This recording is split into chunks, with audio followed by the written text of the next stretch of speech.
picture. Yeah, so experience migrating a large commercial application from Windows 32 to GTK 4. I'm Sergey. I'm on the recently formed platform teams, platform and language binding teams. In the GNOME community, I'm somewhat known for my contributions to GTK, particularly around layout things, for having accumulated some knowledge about like JavaScript internals and introspection things. I've made build about which I will talk in a second. I hack on Walla somewhat, and I do various other projects outside of GNOME that you might have heard of. And I'm experienced with a bunch of other toolkits and frameworks besides the GTK as well.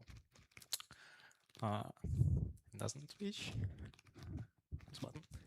And this is a talk about how we write an application in Rust and GTK with agentic AI. No, it's not. We haven't used AI, and the application is still in C++.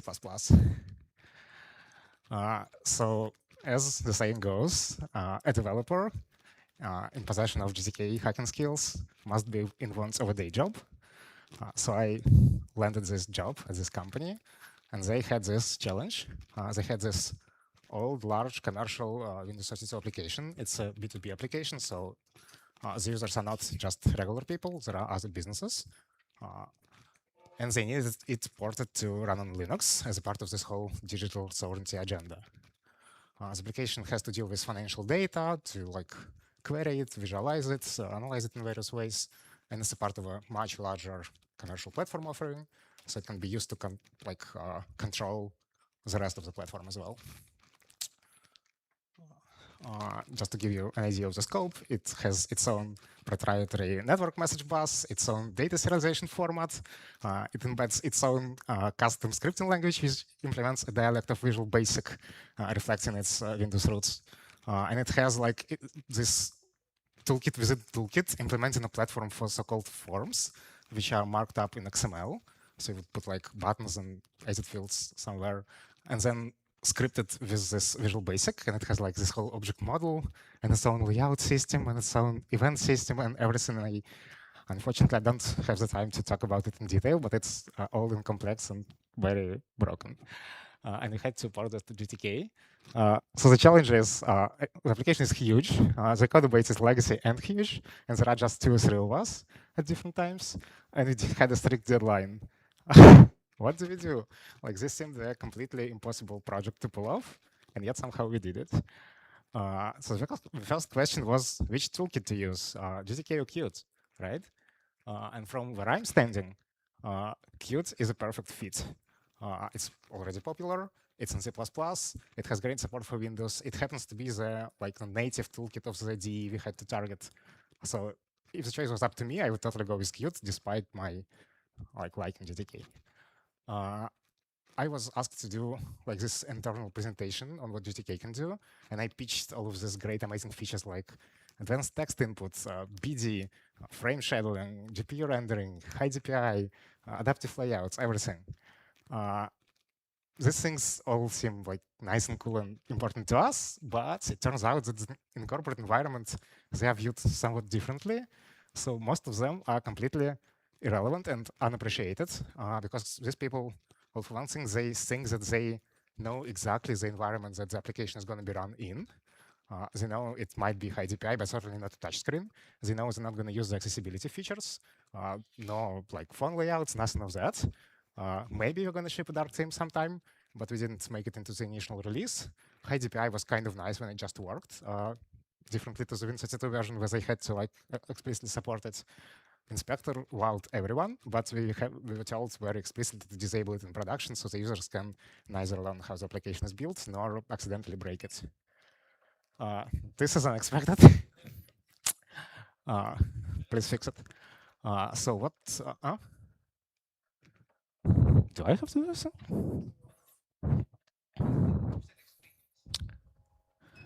Okay, so why did we go with GTK? It was more of a social reason than technical ones. For one thing, Qt widgets is sort of in maintenance mode. It doesn't receive new developments. It's all in Qt Quick, which is a whole thing entirely. Despite Qt being under LGPL, allegedly, there was some uncertainty over licensing and sanctions and that stuff. Whereas on GTK side, it's all community vibes. It's developed and open on GitLab. I was already somewhat familiar with it. And of course, I could get involved upstream and like influence the project direction and get things that we needed fixed upstream. And it was like, I'm saying that if it was up to me, I would have chosen Qt. But the management ended up choosing GTK, and they have not regretted it. After the project shipped, they're still very confident that going with GTK was the right choice. So I'm saying huge array surface. What do I mean? Well, subjectively, it feels like at least as big as the GIMP or like Inkscape. So it must be one of the largest GTK applications ever. It has hundreds and thousands of like live controls all at the same time, like buttons and entries and stuff.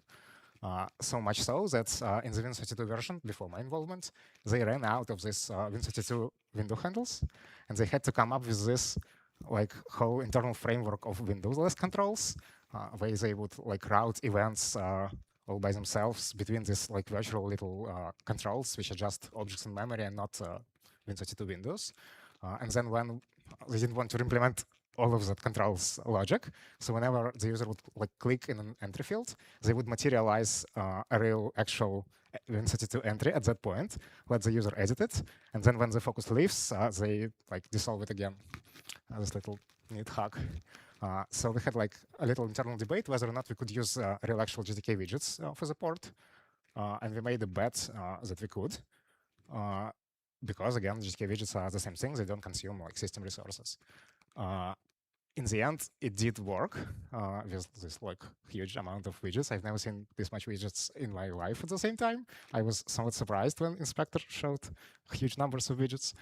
But yeah, we measured quite significant memory usage, like upwards of a kilobyte of memory for a null GTK widget. Could be nice to improve that. So strategy was we started small. We found a like relatively independent part of the app that could be shipped as its own separate thing, and wrote a new version of that in GTK. We kept the overall structure, but had a whole new UI, whole new internals, basically a whole new app with the same like functionality as the old one. Originally in CG object with like C++ language elements, and then increasingly in PIL. And we released that like earlier to our clients as both on both Linux and Windows. And of course, I get a spam call right during the call. So I was sort of expecting the same strategy to be used for the whole larger app project. The constraint there is that there were so many of these forms written for the old version that it was completely infeasible to port them all. So instead, we had the hard constraints that we must keep full compatibility with the existing form API. We must parse the same XML, expose the same object model, everything. I was thinking we'd like write a new code base following GObject and GTK like philosophy and design guidelines. Still somehow try to support the old APIs and maybe reuse some parts of the old logic like in places where it matters, such as the constraint layout algorithm. Instead, again, the management insisted firmly that we keep the existing code base, even though it's legacy with all of its horrible like naming conventions and white space style, and incrementally migrate parts of it bit by bit to GTK, which caused me endless frustration. But in the end, this is what shipped. So the strategy worked. So it must be wise. On the topic of languages, the application was always in C++, and it turns out that there is somewhat of a different perspective between the GNOME community and the corporate environment. In GNOME community, C++ is this weird request. Why would you use that when there are like Python and Valo and JavaScript and Rust and what have you? But if you really want C++, maybe there is something called GTK mem for you, but nobody was sure what state is it in, what's up with it. Whereas in the corporate environment, C++ is how applications get written. There might be an alternative in the form of .NET, but yeah, it's mostly C++. Everything else is completely irrelevant. So who cares if there is Valo or Python, right? We have C++. We have this huge legacy code base in C++. We barely have enough time to port it to GTK. We're not going to port it to a different language. So the only thing that matters is whether GTK is usable with C++ and how usable it is. So we started with GTK mem. It was kind of nice, actually. It felt just like any other C++ library for a while. And then as the project proceeded, we started hitting various limitations. Some of which are listed on the slide. I'm not going to go into the details this time because I spoke much more about it in my last year's talk. this time I want to like focus more on the social aspect and on the personal journey here. So I had these various hacks in place to do things that GTK-MM couldn't do natively, such as override dispose with func on focus with func, right? And GTK-MM really started to get in the way. And I had these various little ideas of how things could be done differently, better than GTK-MM. But these were small disconnected pieces, not a vision, not anything larger. I would prototype each individual piece in Godbolt just to see if it compiled and if it compiled to like what I expected. One day I like got a bit further, took Python, make it parse gear, emit some sort of C++ wrappers, and then I iterated from there. And then eventually I got Peel. It took like a lot of design work to like marry these various ideas together and make them interoperate and form one cohesive picture. But it's turned out much better than anything I could like ever hope for. And it was like a magic feeling watching like this little prototype that I had turn into something serious, eventually serious enough to fully supplant GTK-MM. We ported our project. I published it. People are now writing their application in it, quite serious applications. Then it turned out that various design goals that I had for Peel are actually like close to the things that GStreamer needs.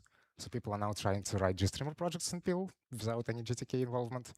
And now apparently even WebKit and GJS people are considering it. So that's cool. And the fun part is I don't even like C++.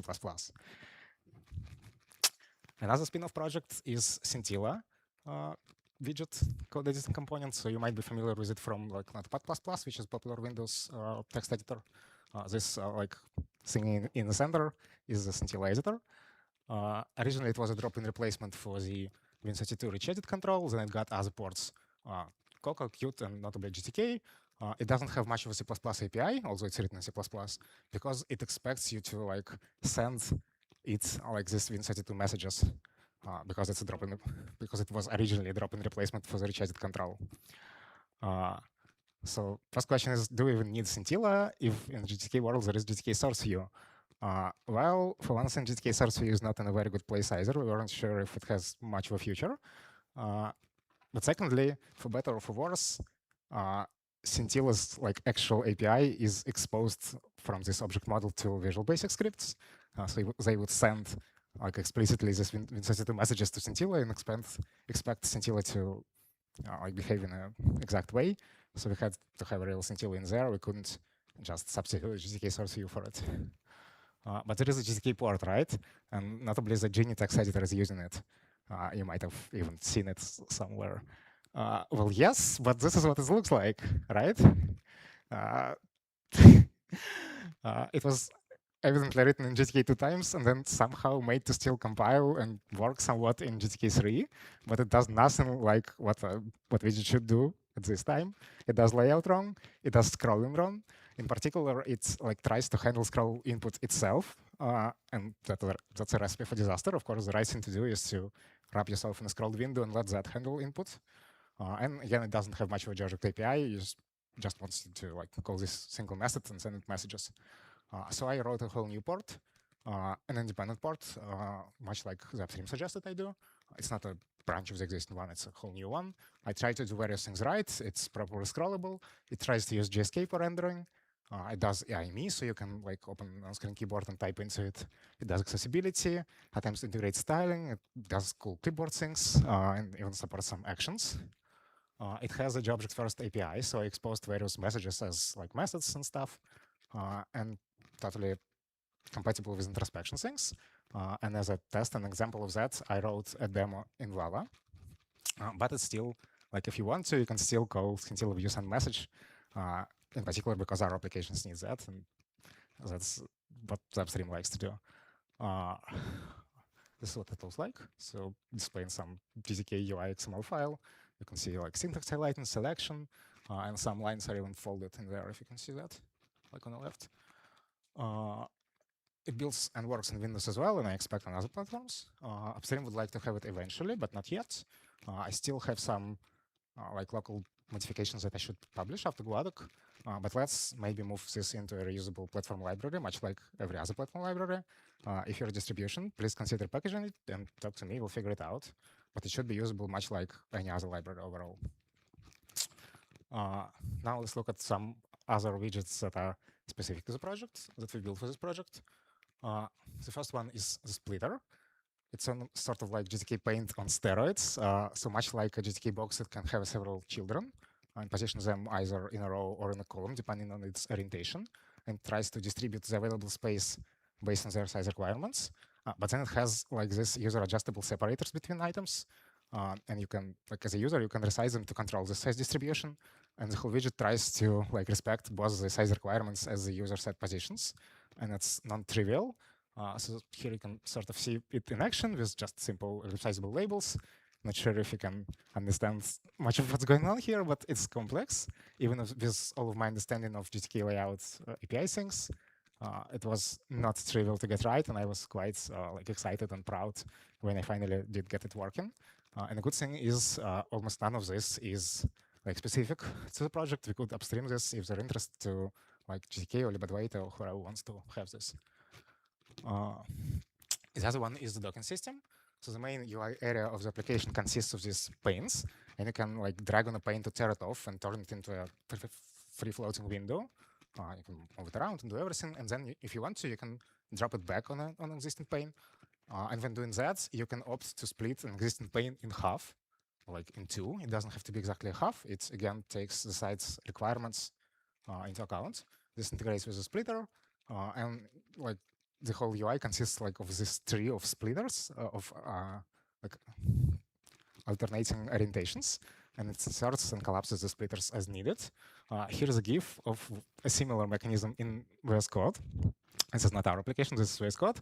The main difference is that what they drag here is like this little proxy drag icon, whereas in our application, when you drag, it immediately turns into a window, sort of like execute level drag. The next one is the tab bar, not unlike the one on libadwaita, but with like different functionality and visualization. It can be either user editable or not. If not, it basically functions as a glorified stack switcher, but you can still like scroll through it and control things. And if editable, then users can like create new tabs, rename existing ones, reorder them, assign colors to them for easy identification among like 20 other tabs and stuff. And this is used for like the main tab bar of the application. And finally, the beast, so-called the cube. This is like the central widget of this whole application, the secret sauce. This is like a complex, advanced digital spreadsheet. So it displays various kinds of data in various ways. You can see like differently colored rows, grouping similar values, collapsing like tree-styled values. Here's some more. So yeah, you can see this group is uncollapsed. Various colors, alignments, grouping columns. These columns are pinned so they don't scroll, but the rest of them scroll. You can filter and group like values in columns, and we do this pop-up and let you input complex conditions in it. It can like draw various charts. In this case, it's 3D chart, and this is called a tree map. And a huge cursor is a GNOME shell bug. Various other types of charts. And this, depending on the dataset being displayed, it can be user editable. So in this case, we're editing a floating point value, it's just a sort of an entry field. In this case, we editing some sort of a currency pair. So what, well, it offers suggestions, as you can see. What actually happens here is as the user types, it goes to the application backend, to the database, and fetches the available like currency pairs, gives it back to the widget, and it presents completions to the user. This is an enumerated value. It presents like this little list. When picking a date, it pops out this little nifty calendar. And it can do this. So if you like press some key combination when hovering, it would pop up this sort of a tooltip where it presents data in a different way, except that this could not be implemented as a GTK tooltip because like tooltips have a very specific look and behavior, and we need something else. So this is implemented as a popover with auto hide, but it's not really popover either. It should have a different behavior. So this is like a missing widget in GTK that behaves like something in the middle between the popover and a tooltip. This is a different case of tooltip. So when a value doesn't fully fit in a cell, you hover over it, and the cube displays like this little tooltip positioned exactly at the same place with a complete value. So again, we couldn't implement this with a GTK tooltip window because it's like positioned differently for one thing. So in this case, we implemented this by simply like snapshotting it over the widget content. But this is a hack which doesn't always work. Here is an example from IntelliJ, not from our application, where in fact the like file names, they don't even get ellipsized, they simply get cropped because like the widget ends there. And if you hover, it still shows like the complete file name over whatever happens to be on the right. And you can do that just inside the widget. It has to be a tooltip. And again, it would be nice if GTK had ways to like implement that, position like the tooltip exactly where you want it.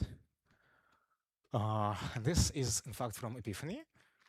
This is a case of like completion lists under a text entry. And this is awkward because again, this is a thing that pops up, but it's not exactly a popover. It is implemented as a popover in case of Epiphany, but we did it the same way. But this leads to a bunch of issues. In particular, once like the focus moves into the popover, you no longer can type into the entry. The other one is that you cannot set the popover to auto hide as this is default. For instance, so you set auto hide false, and then you emulate like the auto hide behavior yourself. Whenever the focus leaves, you hide the popover, but that is also broken because the user can click outside of like this entry, say somewhere around here, and the popover wouldn't hide because the focus didn't move. So again, clearly we need a different like user available, user accessible widget inside GTK that is still backed by GTK popup or XG popup, but not a popover. And this brings me to this notion of GTK as a generic toolkit. With the release of GTK4, most of the GNOME design patterns have been moved out to libadwaita. And GTK contains like the various core tags such as the widget model and event handling, this called gesture framework and styling and graphics offload and all of this actually very cool and attractive tech. All of these things that I pitched to the team you've seen on the slide earlier. So this is pretty cool. And in particular, I want to call out good Valent protocol support because various other like alternative competing toolkits commonly don't even have a Valent backend at all. So you have to run them through Xvalent. So knowing this, it is really hard to like consider and justify not using GTK for a new project because you want all of this good tech. But well, you would think that fundamentally GTK doesn't like dictate any kind of styling anymore. You can style your UI to look like anything you want with CSS. If there is some widget that GTK doesn't provide, you can write your own with any sort of behavior, right? So GTK is just this amazing core tech, but we're not quite there yet. This is an example for the menu, GTK popover menu. It has a very specific design, and notably, it doesn't have icons, which might make sense from design perspective, but other designs call for icons there, right? And you cannot have it at all. You might say, well, you can write your own menu, which does have icons, but you cannot replace the menu in the default widgets, like in this case, GTK text, or like links or stuff. And then it has like Control-Shift-T bound to change direction, and you might want to like use it for something entirely different in your app, and you just have no way to do that. And these behaviors make sense if you consider GTK to be like the common core of GNOME applications. It makes sense that various GNOME applications automatically get this behavior for free. It's shared. That's cool. That makes sense. But they stand in the way of using GTK as this whole like neutral, amazing core tech platform. So maybe we should like look for a way to move this out to again libadwaita or somewhere. Yeah, this touch pop-up thing is another case of even old GNOME design leaking. There are other cases of this, such as like scroll bars. You can make a custom scroll bar, but you cannot make GTK scrolled window use your scroll bar. Now, once we had everything working, the last question is, how do we actually ship this to our users, right? If you ever download this Telegram, this is what you see, right? A binary, which probably embeds like its own statically linked, patched, rendered version of Qt, and it has a binary named updater, and it wants to be like unzipped onto your desktop or something and run directly from there. And what? Like anybody who values like cleanliness and system integration clearly would instead prefer like a package, like an RPM or whatever, with like properly packaged binaries with proper dependencies on system-wide shared Qt, and properly updated through a package manager, right? You hate when you get this from an upstream vendor, and yet they keep doing it. I got to see the other side of this fence. we had this requirement that installing our application should be easy, even for somebody who's just switching from Windows to Linux, has no Linux experience, and likely doesn't have root access on their corporate computer. So we couldn't just ask them to like sudo dnf install things. The management wanted very hard guarantees that our build of GTK, which has like custom workarounds enabled, is what gets used and not the system-wide one. On the other hand, we didn't want to tamper with the system, so we wouldn't install ours over the system-wide one. And it must self-update as applications on Windows do, which is ugly, but was a requirement. So I had this idea. Flatpak will solve this, right? It's perfect for this use case. Like you can install it unprivileged. You get like separate libraries from the system. You can totally ship your own GTK build. You can self-update. It's amazing. Well, I have sort of a complicated history with Flatpak. I was initially excited when it was announced, but then with time and practice, I became less of a fan. But for this project, it seemed, again, perfect. So we started pursuing it. I pitched it very hard. The first issue is literally every like Flatpak usage tutorial you find starts with add FlatHub with this command. And we cannot because it's an offline environment. These computers are not connected to the internet, right? So one thing we could do is maybe we could fetch the binaries from FlatHub and then distribute these Flatpak bundles, and they would install them. One issue with that is the binary sizes, right? So the platform is like 200 something megabytes, which is not gigabytes, admittedly. It's not that bad, but it's still much chunkier than what our like release system is used to. Yeah, I'm coming to a conclusion. Like single megabytes at most. So we did get it working somewhat. Another question is who is responsible here? So for the operating system libraries like glibc and OpenSSL, the OS vendor is responsible. Our clients also have a contract signed with the OS vendor, so they are like to blame if anything goes wrong, and they are to like provide timely updates if say a vulnerability gets discovered in OpenSSL. For our application, obviously we are responsible. We have a contract with them. We like supply things and do support. For like some build downloaded from FlatHub, who is responsible for that? We could track down the person who is actually doing the builds, but obviously they have no obligations before our client. And as various open source licenses commonly state, like this software is provided as is without any warranty. That's not what we need. So we sort of dodged that question, but it's a gray area. And the other thing here is that the clients would have to like set up their own Flatpak servers to serve as a remote for like actual workstations. This is doable, but a bit non-trivial. So I had to write this whole guide about how to do GPG things and set up a web server and run these Flatpak commands to like simply redistribute these Flatpak bundles inside of their network. So I thought I would build my own Flatpak runtime based on the GNOME 1. I would strip the things that I know our applications obviously wouldn't need, such as GTK 3 and like the Kit version of GTK 3, but share the rest of the files with the GNOME platform. So if they somehow already happen to have the GNOME platform installed in their environment, we would share most of the files, so it wouldn't like add another like copy of that all. And I would like drop GTK4 and replace it with my own build. Same with some other libraries. I did get it somewhat smaller, like 20%.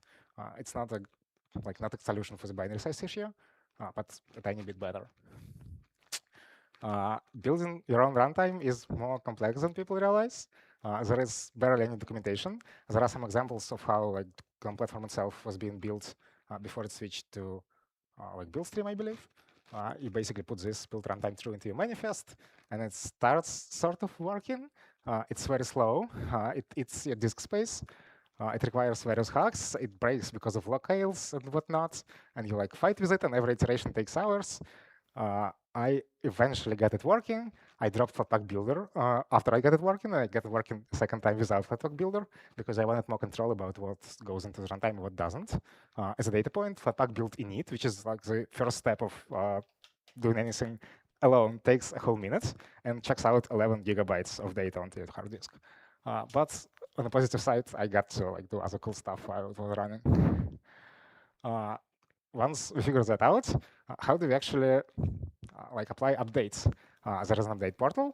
I like a null post by Matthias, which explains how to use it. Cool. But it turns out that you can only update this app itself and not the runtime that comes with it. So that's too bad. Well, what's the next thing that you do? Well, of course, you grant yourself permission to run arbitrary commands on the host, and you shell out to Flatpak CLI, right? And while doing that, you encounter this, like, possibly the most complex debug types you've ever seen. And then you try to make sense of the things that Flatpak CLI outputs, like here, like if it says updating space on the std out, assume that it's doing something, and like show maybe a progress bar to the user. And I have a horrific state machine written that tries to like track these various things. Have I seen an end of file on the std error? Has the command actually exited? Have I seen a single thing updated on the std out? And yeah, I've written it. It sort of works. I don't want to ever touch it again. But the good thing is, we shipped. It worked. It was sort of an anticlimactic. Totally worked on their end.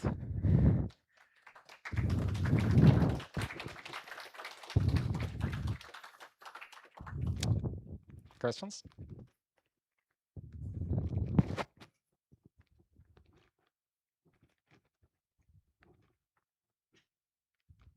No questions?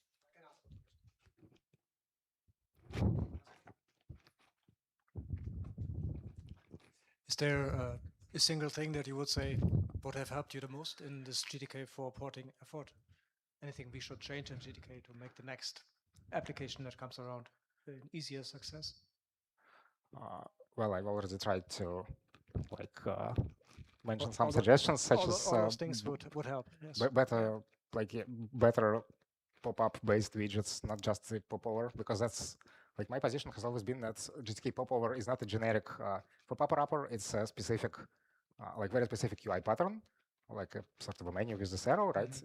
And even though you can disable the arrow and make it not auto-hide, that's a hack. You should have different widgets, in particular for completion windows.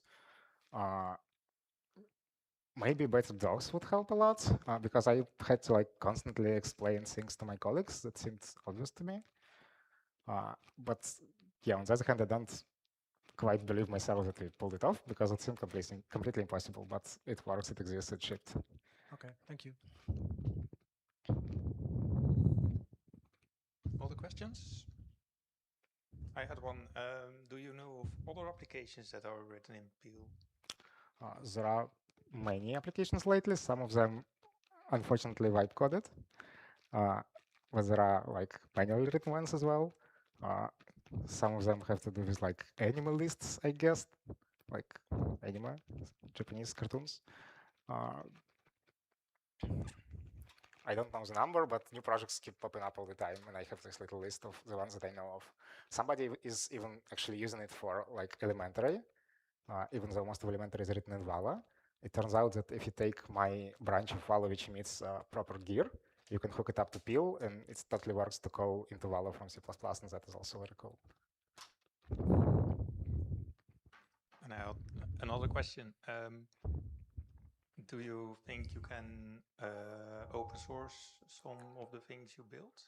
I mean, yeah, the two like relatively independent parts of this, which are Peel and Scintilla, are open source. The other part that I think could be reasonably open sourced and upstreamed is the splitter. Everything else is probably going to stay proprietary, because it's very specific to this application. But at least like I've gathered a bunch of experience. So if we ever wanted to do something like this upstream, like perhaps this cube widget, obviously we cannot use the existing one, but if you wanted to have this super powered table spreadsheet thing, you could talk to me. Other questions? I also see no questions in the Matrix chat. Thank you.